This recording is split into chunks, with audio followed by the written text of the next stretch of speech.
Bienvenue à tous. Welcome to Reporters here on France 24. I'm Marco In. In this edition, Italy is hailing success in its battle against the migrant crisis. The reason? Well, a 70% drop in people being trafficked across the Mediterranean. Unprecedented cooperation between Italy and Libya is at the heart of this. Italy has given ships and provided training for Libyan coastguards. A success, undoubtedly, as fewer migrants are perishing at sea. Is there still a migrant problem? Yes, there is. Are the fundamental reasons behind the mass migration resolved? No.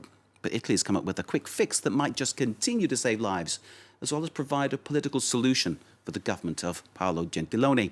Meanwhile, the migrants stuck in Libya face new problems, such as being sold into slavery. Our reports by Natalia, Mendoza.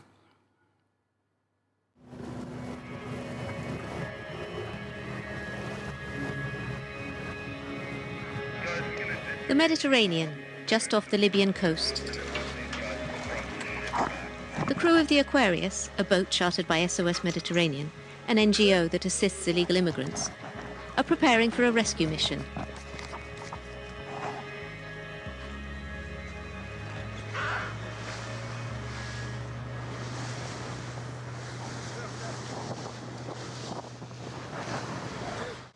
Do you hear me?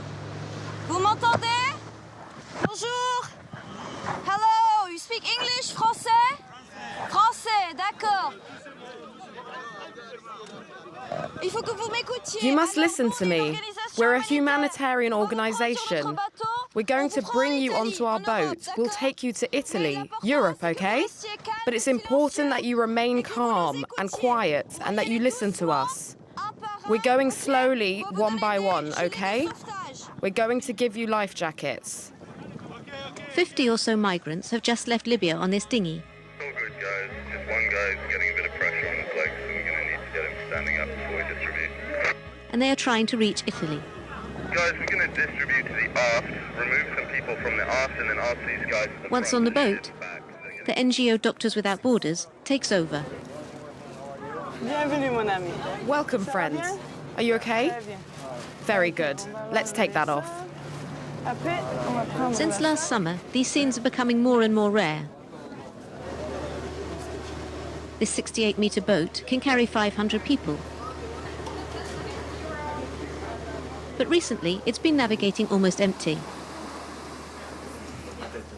Marcella Cray is a coordinator for Doctors Without Borders. She has spent the last 7 months on the Aquarius. She checks the horizon every morning with her binoculars. She has never seen the sea quite so empty. Normally this would be perfect conditions. You can see there's very little waves, there's not a lot of wind. When I first got here in March, we're coming out of the winter time, and we could see definitely larger numbers of departures. Actually, even in winter, we had a lot more small boats coming out than we had expected. That, as summer went along, changed. We've seen in August, September, there were fewer. So again, the factors on land, the politics play a big role in this.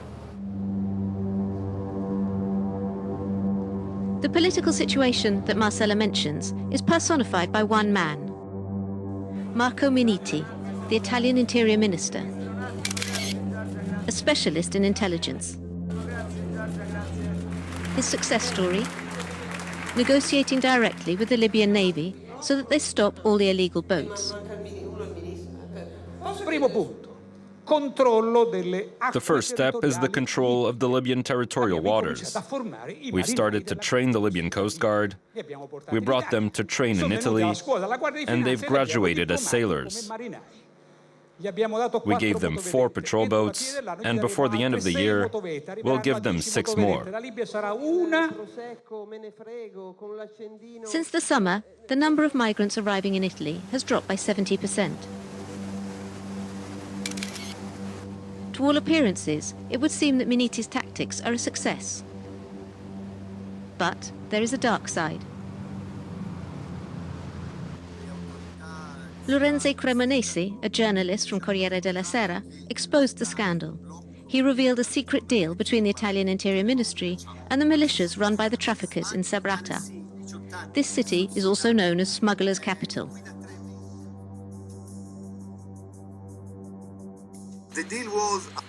apart a lot of facilities like weapon, guns, kind of, in bracket, humanitarian help, in effect was helping the militia to work. And 5 million euro every month, but actually we understood at the beginning was one shot deal, but then we understood from their word that it was 5 million every month. 5 million euro every month paid by the Italian to this group. The source of these revelations, the intelligence services of Sabratha.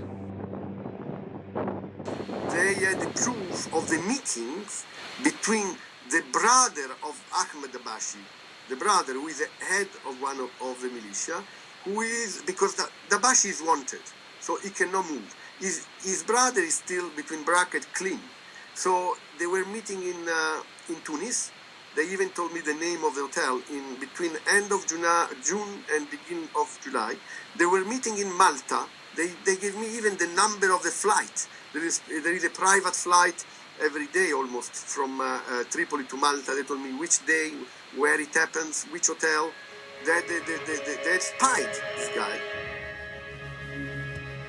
Officially, the Italian government denies all contact with the militias. But the NGO Human Rights Watch is concerned by this apparent pact. We are concerned that European Union policies that seem to be driven quite a lot by Italy these days with respect to Libya are, they're certainly contributing to trapping people in incredibly abusive situations, and they very well may be destabilizing the country even further. Clearly, if that's the plan, they need to realize that they're dealing with very unreliable partners, some very dangerous ones. Last September, Sabratha was at the heart of a violent power struggle between the different militia, resulting in 40 dead and several thousand people fleeing the combat.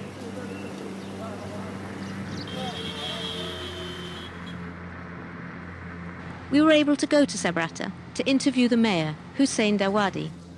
He confirms contact with the Italian government, but avoids the question of secret agreements with the militias.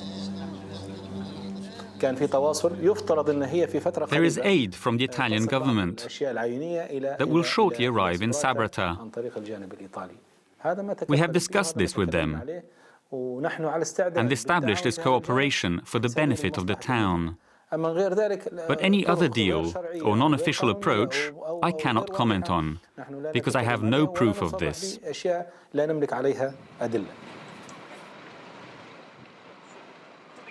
No proof. But yet, since the summer, more than 20,000 migrants have been arrested by the militias in Sabratha and locked up there. Some of them have just been transferred to government-run centres. We visited one of these, 80 kilometres south of Tripoli. You go over there.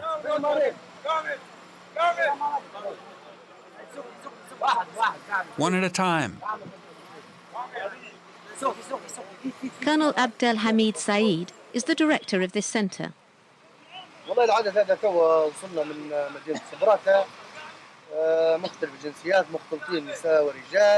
They're all illegal immigrants. Some of the women are pregnant. All these people need medical help. Food and blankets. You can see for yourselves.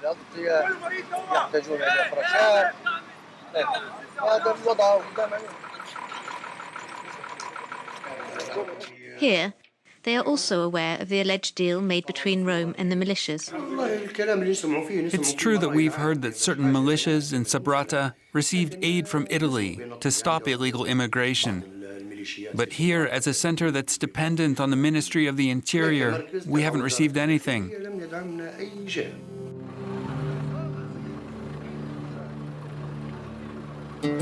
Men, women, but also children.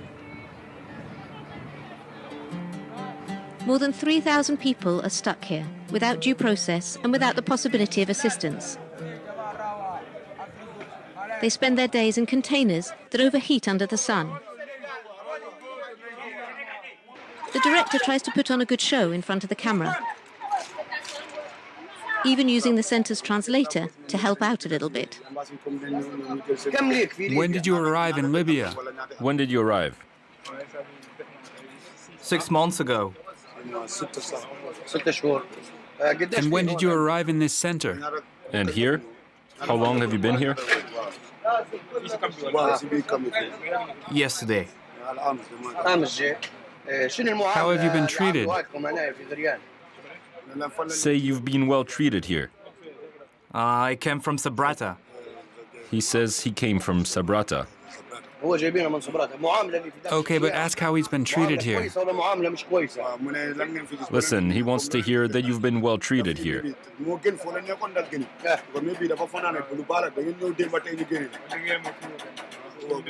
Yes, it's good. He says he's been well looked after. But once the director leaves, people are less guarded. So I'm here 5 months now. I've been here for 5 months. I want to go back to my own country, please. I asked my government to get me expelled from here. In Libya, there are about 30 detention centres for migrants. They have all attracted the attention of humanitarian associations. The migrants that are still free are tracked down by the militias, tortured and subjected to extortion before being transferred to these centres. Some of them are even sold as slaves for a few $100s. As in the case of Samassi, a refugee from Ivory Coast. He managed to escape from Libya after appalling ordeals at the hands of the militia.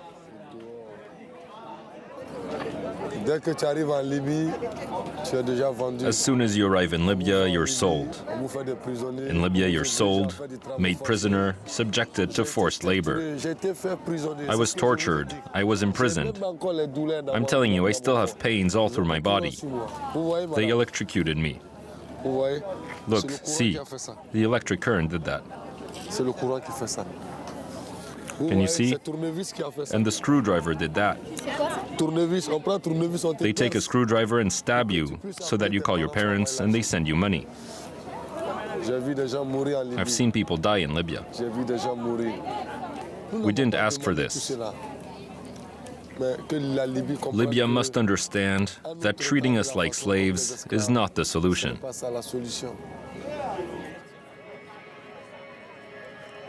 Last month, 10 times fewer migrants left Libya than in 2016. From a statistical point of view, the realpolitik of the Italian government is a success. But it has also seriously damaged the image of the European Union. Our reporter Natalia Mendoza joins us. She, of course, our correspondent in Rome. Hello, Natalia.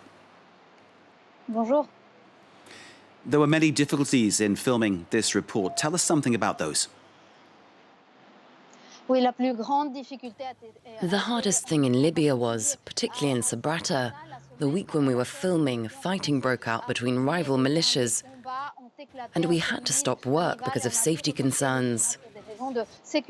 Another difficult moment was in the Mediterranean Sea, when we were aboard a humanitarian rescue vessel. We saw how difficult it was for the refugees and migrants who travel on fragile and overcrowded boats. According to the UN, more than 2,500 people have drowned trying to get to Europe by crossing the Mediterranean this year. You're telling us about Sabratha, the place where most of the filming was done. Why was it all done there? Sabratha is important as it's pivotal for the human trafficking trade in Libya. The town's located 70 kilometers to the west of Tripoli. Its ports controlled by militias, armed groups who profited after the fall of Colonel Gaddafi's regime in 2011, and were able to organize this traffic, the trade of refugees and migrants. A macabre economy on an industrial scale. Natalia, what has the Italian government's response been to the propositions put forward by the militia in Libya? The Italian government has rejected the accusation that it made a deal with Libyan militias. The Interior Minister Marco Minitti says that the sharp drop in numbers of migrants arriving in Italy is due to political cooperation between the Italian and European Marines and the Libyan Marines. Now he's calling for other European countries to share the burden, as Italy feels abandoned in this task.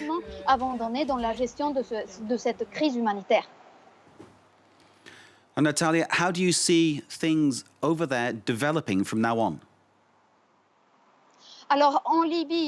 In Libya, the UN is tackling this problem by launching a massive repatriation program.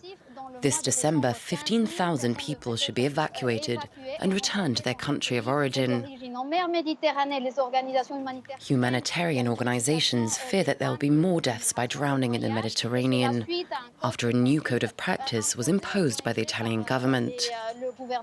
This code of practice limits the operation of NGOs in the Mediterranean and Italy. Despite the number of boats falling, there's still a fear that migrant traffickers will find new routes. Natalia, thank you very much for your analysis. Always a pleasure speaking to you. Natalia Mendoza, our correspondent there in Rome. That's the end of this Reporters programme. You can, of course, watch it again via our website, france24.com. This is Reporters on France 24. Stay with us.